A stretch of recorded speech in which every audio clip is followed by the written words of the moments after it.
ஆயிரம் தான் துன்பம் வந்தாலும் அணுகாது அணுகாது. ஆயிரம் தான் துன்பம் வந்தாலும் அணுகாது அணுகாது.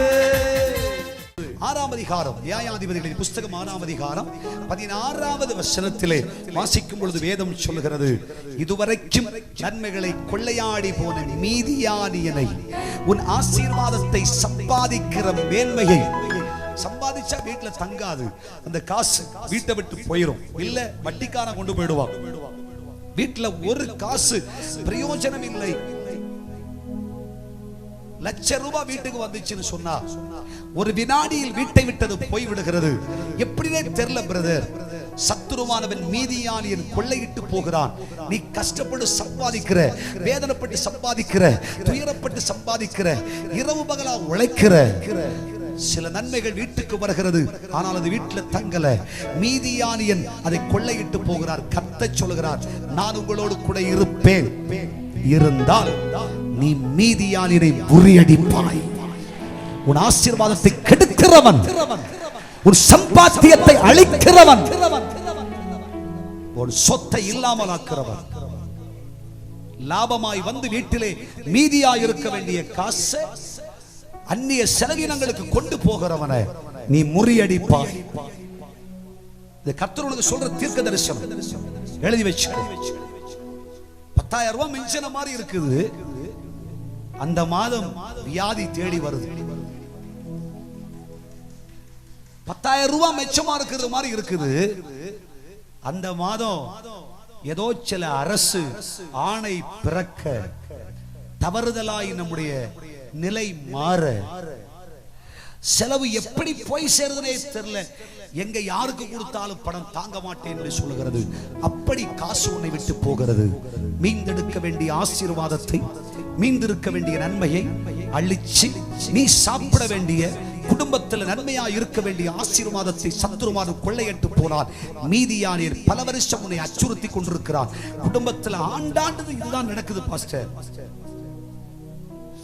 இத்தனை வருஷம் உழைச்சு கூட 5 காசுக்கு பயன் இல்லாமல் போய்விட்டது பாஸ்டர். கர்த்தர் இன்னைக்கு சொல்றார், நீ அந்த மீதியானியனை முறியடிப்பாய். இனிமேல் அவன் வீட்டு பக்கம் நிற்க மாட்டான். உங்க களஞ்சியத்தை கர்த்தர் ஆசீர்வதித்து தருவான்.